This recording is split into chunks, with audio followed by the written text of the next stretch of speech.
Yadav from Fluent Spoken Classes. Today I will teach you two preposition which is very important for you. आज हम पढ़ेंगे दो preposition, एक है beat और दूसरा है बाई। वैसे आप जानते हो दोनों की हिंदी होता है से। क्या होता है? से।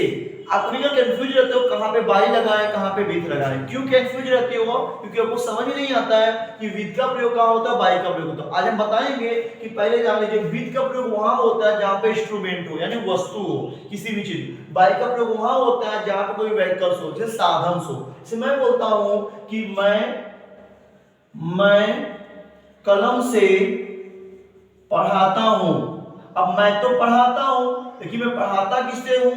एक इंस्ट्रूमेंट से है तो से। जैसे मैं दूसरा बोलता हूं वह साइकिल से आता है।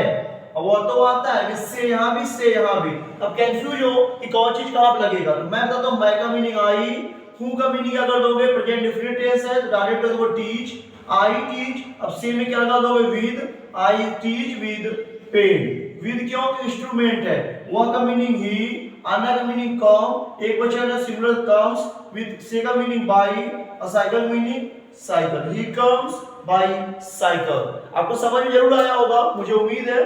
फिर सुन लो एक बार, विद का प्रयोग वहां करते हैं जहां पे इंस्ट्रूमेंट की बात हो, जहां पे वस्तु की बात हो, जहां पे किसी चीज की बात हो। और बाई का प्रयोग वहां करते हैं जहां साधन तथा संसाधन की बात हो, रिसोर्सेज की बात हो, वहां पे बाई का प्रयोग करते हैं। यदि आपको समझ में आया है तो मैं आपसे रिक्वेस्ट करता हूं please follow our channel, subscribe our channel and comment what I'm giving you.